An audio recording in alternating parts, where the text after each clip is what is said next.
नमस्कार। आज की कहानी का शीर्षक है दो पिता की कहानी। बहुत पहले अवंतीपुर में एक ब्राह्मण रहता था। प्रसव के समय एक सुंदर पुत्री को जन्म देकर ब्राह्मण की पत्नी चल बसी। ब्राह्मण अपनी पुत्री से बहुत प्यार करता था। पुत्री को प्रसन्न रखने के लिए वह उसकी हर छोटी बड़ी इच्छा पूरी करता था। इसके लिए उसे कड़ी मेहनत करनी पड़ती थी।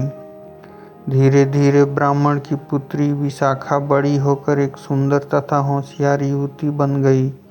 एक दिन विशाखा सोई हुई थी, तभी एक चोर खुली खिड़की से अंदर आया और पर्दे के पीछे छुप गया।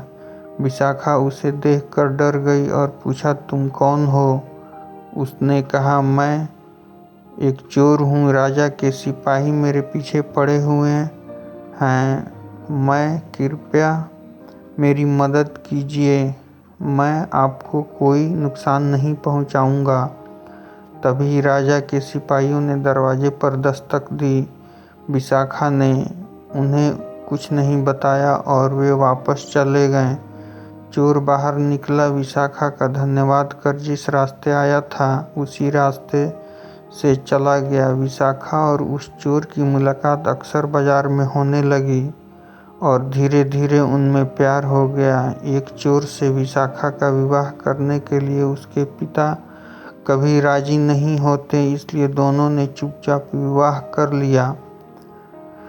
थोड़े दिनों तक सुखपूर्वक दिन बीत गए। एक दिन राजा के सिपाहियों ने चोर को पकड़ लिया और उसे एक अमीर के घर में डाका डालने के जुर्म में मृत्युदंड मिला।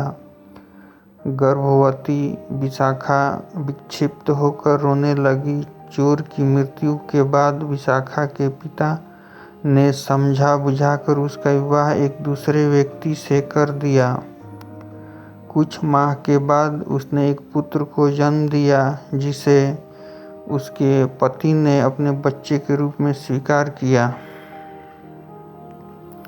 उनका जीवन सुखपूर्वक चल रहा था, पर दुर्भाग्यवश 5 साल के बाद विशाखा की मृत्यु हो गई। पिता ने पुत्र का लालन पालन बहुत लाड़ प्यार से किया।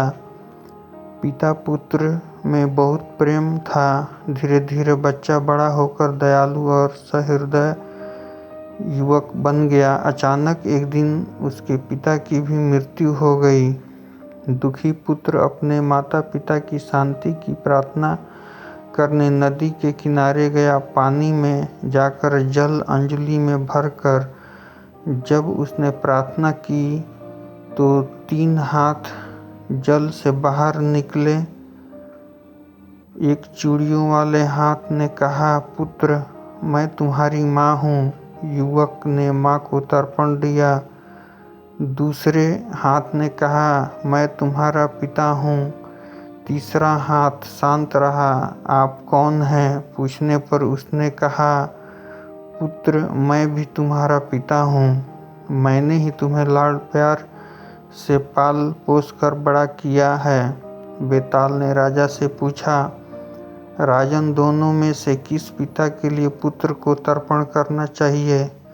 विक्रमादित्य ने कहा, जिसने उसका लालन पालन और किया। पिता के सभी कार्यों का पालन उसी ने किया है। माँ की मृत्यु के बाद यदि बच्चे का ख्याल पिता ने नहीं रखा होता तो शायद उनकी भी मृत्यु हो जाती। वहीं उस युवक का पिता कहलाने का अधिकारी है। बेताल ने ठंडी आह भरी।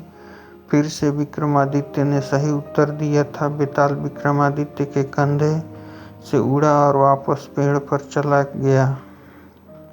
कहानी समाप्त होती है। फिर मिलेंगे अगले भाग में।